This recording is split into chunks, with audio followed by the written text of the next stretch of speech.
Hi,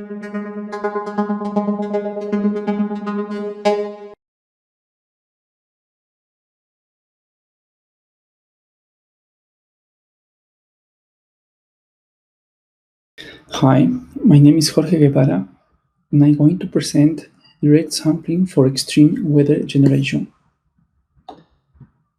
Extreme weather, like extreme precipitation events, could cause harm on economy, society, environment, and public health.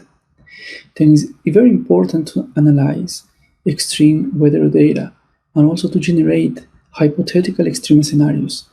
Those scenarios will be very useful in those stream tasks like the construction of flood models, uncertainty quantifications, and risk analysis. In this work, we are going to solve this task: how to create or how to generate hypothetical scenarios of extreme precipitation weather fields within a region of interest. We are going to use two tools for this: the direct sampling algorithm and the return period analysis. The return period analysis actually gives us information of the probability of exceedance in precipitation in any year. Then, using this return period analysis, we construct return precipitation level maps. These return precipitation level maps could give information to us of the locations where we will have high precipitation values with some probability, and that could happen every year with that given probability. Also, we are going to use a target weather field, a region of interest, and the direct sampling methodology for create simulated data with hypothetical extreme scenarios. The direct sampling algorithm is an algorithm that was created in the context of geostatistics, and it's a non-parametric machine learning algorithm like the KNN, or it is an instance-based model for data generation. Actually, this algorithm works by looking to the neighborhood of the node that we want to simulate. For example, the white square, we are looking for the color in the training image or the reference image. In this case, we don't have a match. The second case, we don't have a match. And in the third case, we have a match. Then we could assign this red value to the simulated grid. For doing this, we use a set of distant functions and a threshold value. This algorithm has very interesting properties. One interesting property is that it looks for different patterns and different hierarchies, right?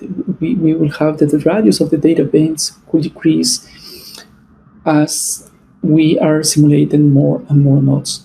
On the right side, we have a training image of stones, and we have simulations that the direct sampling algorithm is provided using this image of stones. Also, we have that the histograms of the training image are very similar to the histogram of the simulations.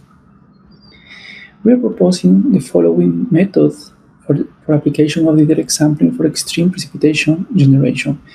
The first thing is to select a target weather field W. W is a matrix that is modeling the training image. Then we also set a matrix C hat for the conditioning points. Those are the points that inform the locations where we don't want to generate extreme precipitations. The value of those control conditioning points are taken from the target weather field or the training image W. Then we use the return precipitation map and the region of interest that contains the locations where we want to generate extreme scenarios, and we construct the matrix C. The matrix C contains the locations where we want to generate extremes, and the value of those locations are informed by the return precipitation map M.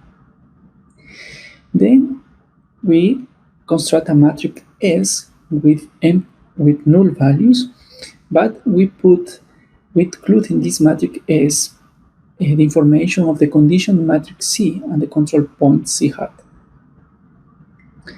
Then we run the direct sampling algorithm with training image W and the simulation grid S. But if we find a value in the data event that is greater than the maximum value present in the training image, we do the following update. That update actually is doing a local scaling of the data. With this methodology, we can generate a simulation that contains extreme precipitation values in the regions where the control points are located, and it generates precipitation values similar to the target weather field in the regions where the conditioning points are located.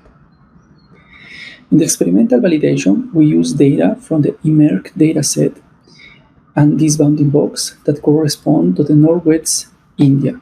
This area is about 360,000 kilometers. Also, we use a set of statistical metrics and connectivity metrics to quantify the statistical and connectivity metrics of the simulation to see how similar or how well are reproducing the simulations the statistical and connectivity properties found in the original training image. For example, in this image, we have a training image and we have a simulation with no extremes. In this case, only is simulating the patterns found in the training image, and we see that the statistical metrics perfectly or they are very similar to the statistical properties found in the training image. We also saw the same behavior for the connectivity metrics. We generate 3 different return precipitation level maps: 100-year return RP, 250 RP, and 500-year RP. Using those 3 different return period maps and 3 different target weather fields, we provide a set of simulations. For example, the first simulation that is located in the 3rd column is it puts high precipitation events within the rectangle yellow area. The second simulations that is in the 5th column, it puts more precipitation events or high precipitation values in the 2 rectangles. And also we can use a more complicated region of interest. Okay, and these results are shown in this 7th column. Also, the statistical and connectivity metrics shows the expected behavior of the metrics of the simulations. For this analysis, we use the training image, and we generate 100 simulations. Then we show the mean of the simulations and the standard deviation of the simulations. We could see that the QQ plot show an alterations on the higher quantiles of the simulation that is expected because we are generating extreme scenarios. This information is also provided by the empirical CDF.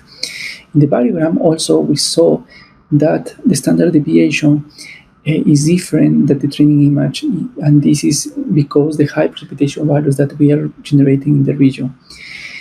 The connectivity metrics also, they are showing an increase, a shift of the values for the higher quantiles. It's very similar for the middle quantiles or for the regions with medium precipitation, and is lower for the lower quantiles on the regions with lower precipitation, and this is because we are creating more precipitation data that we have before.